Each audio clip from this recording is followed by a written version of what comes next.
আসসালামু আলাইকুম ওরহমতুল্লাহি ওয়াবারাকাতুহ।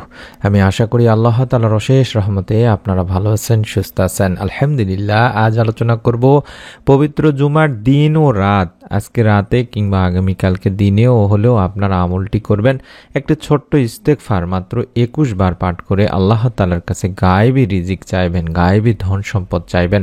আল্লাহ তাআলা আপনার টাকা পয়সার, ধন সম্পদের যদি সমস্যা থাকে, অভাব থাকে, ইনশাল্লাহ গায়েব থেকে হলেও আপনাকে সাহায্য করবেন, অর্থাৎ আপনার চিন্তার বাইরে থেকে আল্লাহ তাআলা আপনাকে সাহায্য করবেন। তাই অনুরোধ করছি, ইস্তেগফারের এই পাওয়ারফুল আমলটি অবশ্যই আপনারা পবিত্র জুমার দিনে কিংবা রাতে একবার হলেও করবেন। এই উদ্দেশ্যে বা এই নিয়তে ভিডিওটিকে সম্পূর্ণ দেখুন। ইসলামের দৃষ্টিতে পবিত্র জুমাবারের রাত দিন অপরিসীম গুরুত্বপূর্ণ। তাই জুমার দিনকে সাপ্তাহিক ঈদের দিন বলা হয়েছে। জুমার দিনের সওয়াব ও মর্যাদা ঈদুল ফিতর ও ঈদুল আজহার মতোই। এই দিন ইসলামী ইতিহাসে বড় বড় মহৎ কিছু ঘটনা ঘটেছে। জুমার গুরুত্ব আল্লাহ তাআলার কাছে এত বেশি যে কোরআনে জুমা নামে একটি স্বতন্ত্র সূরা নাজিল করা হয়েছে। সুবহানাল্লাহ। আল্লাহ তাআলা কোরআনে ইরশাদ করেন, হে মুমিনগণ, জুমার দিন যখন নামাজের আহ্বান জানানো হয় তখন তোমরা আল্লাহর স্মরণে মসজিদে এগিয়ে যাও এবং বেচাকেনা বা দুনিয়াবি যাবতীয় কাজকর্ম ছেড়ে দাও। এটা তোমাদের জন্য কল্যাণকর হবে যদি তোমরা জানতে। সূরা জুমাতে বলেছেন আল্লাহ রাব্বুল আলামিন নিজেই। তাছাড়াও হাদিসে পাকেও একটি হাদিস রয়েছে, আল্লাহ রাসূল সাল্লাল্লাহু আলাইহি ওয়াসাল্লামও বলেছেন যে মুমিনের জন্য জুমার দিন হলো সাপ্তাহিক ঈদের দিন। ইবনে মাজাতে বলা হয়েছে। এক হাদিসে নবী করিম সাল্লাল্লাহু আলাইহি ওয়াসাল্লাম আরো ইরশাদ করেছেন, যে দিনগুলোতে সূর্য ওঠে বা উদিত হয় ওই দিনগুলোর মধ্যে জুমার দিন হলো সর্বোত্তম। কারণ ওই দিন হযরত আদম আলাইহিসসালামকে সৃষ্টি করা হয়েছে। ওই দিনই তাকে জান্নাতে প্রবেশ করানো হয় এবং ওই দিনই তাকে জান্নাত থেকে বের করে দেওয়া হয়। আর ওই দিনই কিয়ামত অনুষ্ঠিত হবে। সহিহ মুসলিম শরীফের সহিহ হাদিস। এছাড়া মহানবী সাল্লাল্লাহু আলাইহি ওয়াসাল্লাম আরও বলেছেন, জুমার দিন দোয়া কবুল হওয়ার একটি সময় আছে। কোনো মুসলিম যদি সেই সময়টা পায় আর তখন যদি সে নামাজে থাকে বা দোয়া করে, তাহলে তার যে কোনো কল্যাণ কামনা আল্লাহ রাব্বুল আলামিন পূরণ করবেন। সুবহানাল্লাহ, সুবহানাল্লাহ। আর জুমার দিনের একটি বিশেষ আমল হলো সেটি দরুদের আমল। আল্লাহ রাসূল সাল্লাল্লাহু আলাইহি সাল্লাম ইরশাদ করেন, তোমরা জুমার দিনে আমার উপর বেশি বেশি দরুদ পাঠ করো, কেননা তোমাদের পাঠকৃত দরুদ আমার সামনে পেশ করা হয়। আবু দাউদ শরীফের হাদিস। এমনিতেও তিরমিজি শরীফের একটি হাদিস অনুযায়ী আমরা জানতে পারি যে পবিত্র জুমার দিন যে ব্যক্তি বেশি বেশি করে দরুদ পাঠ করে আল্লাহ তার প্রতি 10টি রহমত নাজিল করবেন। সুতরাং আমাদের জুমার দিন অন্যান্য আমলের সাথে সাথে বেশি বেশি দরুদ পাঠ করতে হবে দিনী ভাই বোনেরা।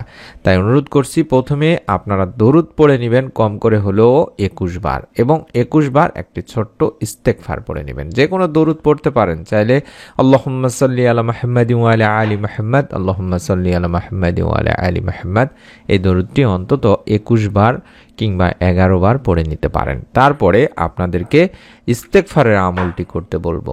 ইস্তেগফার পাঠে বান্দার অভাব মোচন হয়, পাপাচার ক্ষমা করা হয়, সন্তান সন্ততির অভাব যেমন থাকে না তেমনি রিজিকেও আসে পরিপূর্ণ বরকত। অভাবমুক্ত থাকতে পবিত্র কোরআনুল কারিমে বেশি বেশি ইস্তেগফার পাঠের নির্দেশ দেওয়া হয়েছে এবং আল্লাহ রাব্বুল আলামিন স্বয়ং নির্দেশ দিয়েছেন, যার ফলে মহান আল্লাহ মানুষকে উত্তম রিজিক সহ অসংখ্য নিয়ামতে ধন্য করবেন বলে জানিয়েছেন। মহান আল্লাহ রাব্বুল আলামিন বলেন, অতঃপর বলেছি, তোমরা তোমাদের পালনকর্তার কাছে ক্ষমা প্রার্থনা করো, তিনি অত্যন্ত ক্ষমাশীল, তিনি তোমাদের উপর অজস্র মিষ্টি ধারা ছেড়ে দেবেন, তোমাদের ধন সম্পদ ও সন্তান সন্ততি বাড়িয়ে দেবেন, তোমাদের জন্য উদ্যান স্থাপন করবেন এবং তোমাদের জন্য নদী নালা প্রবাহিত করবেন। সূরা নূহ আয়াত 10 থেকে 12তে বলা হয়েছে। তাই আমরা অন্তত 21 বার এই ইস্তেগফারটি পাঠ করব। 21 বার দরুদ পাঠ করার পরে আস্তাগফিরুল্লাহ, আস্তাগফিরুল্লাহ, আস্তাগফিরুল্লাহ, এইভাবে অন্তত 21 বার আপনি এই ইস্তেগফারটি পড়বেন, অথবা আস্তাগফিরুল্লাহ ওয়া আতুবু ইলাইহি, আস্তাগফিরুল্লাহ ওয়া আতুবু ইলাইহি, আস্তাগফিরুল্লাহ ওয়া আতুবু ইলাইহি। অথবা আপনারা যদি যারা পারেন সাইয়্যিদুল ইস্তেগফার, যেটিকে ইস্তেগফারের মধ্যে শ্রেষ্ঠ ইস্তেগফার বলা হয়, সেটিও আপনারা 21 বার পড়তে পারেন, অথবা আস্তাগফিরুল্লাহ আল্লাযী লা ইলাহা ইল্লা হুয়াল হাইয়ুল কাইয়্যুম ওয়া আতুবু ইলাইহি, আস্তাগফিরুল্লাহ আল্লাযী লা ইলাহা ইল্লা হুয়াল হাইয়ুল কাইয়্যুম ওয়া আতুবু ইলাই। এভাবে হলেও আপনারা 21 বার করে ইস্তেগফারগুলো পাঠ করবেন এবং আল্লাহ রাব্বুল আলামিনের কাছে দোয়া করবেন, রিজিকে বরকত লাভের জন্য দোয়া করবেন। ধন সম্পদ বা আপনার পরিবারে যাতে করে কোনো প্রকার টাকা পয়সার অভাব না থাকে, দরিদ্রতা না থাকে, আপনার মধ্যে যেন কোনো দুশ্চিন্তা, পেরেশানি কিংবা ঋণ যেন না থাকে, তার জন্য আল্লাহ রাব্বুল আলামিনের কাছে বেশি বেশি দোয়া করবেন তিনি ভাই বোনেরা। একটি ছোট্ট দোয়াও আমি শিখিয়ে দিচ্ছি যাতে করে আপনারা এই দোয়াটি আমলের মাধ্যমে আল্লাহ তাআলার কাছে আপনি দরিদ্রতা থেকে আশ্রয় প্রার্থনা করতে পারেন। আর সেই দোয়াটি হচ্ছে আল্লাহুম্মা ইন্নী আউযু বিকা মিনাল কুফরি ওয়াল ফাকরি, আল্লাহুম্মা ইন্নী আউযু বিকা মিন আযাবিল কাবরি লা ইলাহা ইল্লা আনতা, আল্লাহুম্মা ইন্নী আউযু বিকা মিনাল কুফরি ওয়াল ফাকরি, আল্লাহুম্মা ইন্নী আউযু বিকা মিন আযাবিল কাবরি লা ইলাহা ইল্লা আনতা। এভাবে 3 বার এই দোয়াটি পাঠ করতে পারেন। এই দোয়াটিতে আমরা বলছি যে হে আল্লাহ, আপনার নিকট কুফরি ও দরিদ্রতা থেকে আশ্রয় চাচ্ছি। হে আল্লাহ, আমি কবরের আযাব থেকে আপনার কাছে আশ্রয় চাচ্ছি। আপনি ছাড়া অন্য কোনো ইলাহ নেই। এই সাক্ষ্যটি অন্তত একবার দেবেন। পবিত্র জুমার দিন ও রাত যখনই সময় পাবেন তখনই দরুদ পড়বেন এবং ইস্তেগফার অন্তত 21 বার পাঠ করে আল্লাহ রাব্বুল আলামিনের কাছে এই দোয়াটির মাধ্যমে আপনারা অবশ্যই দরিদ্রতা থেকে আশ্রয় চাইবেন।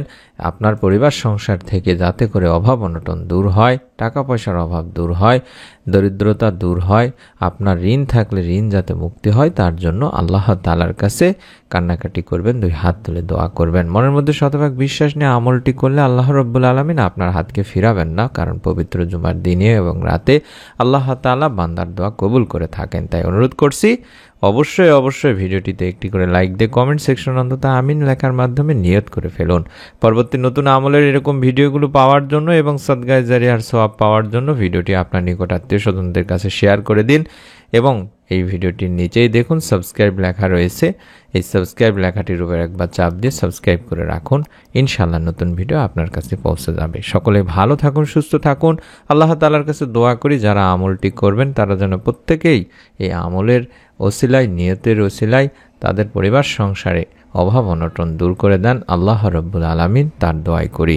সকলে ভালো থাকুন, সুস্থ থাকুন। নতুন ভিডিও আপনার মোবাইলে ইনশাআল্লাহ পৌঁছে যাবে। আসসালামু আলাইকুম ওয়া রাহমাতুল্লাহি ওয়া বারাকাতুহু।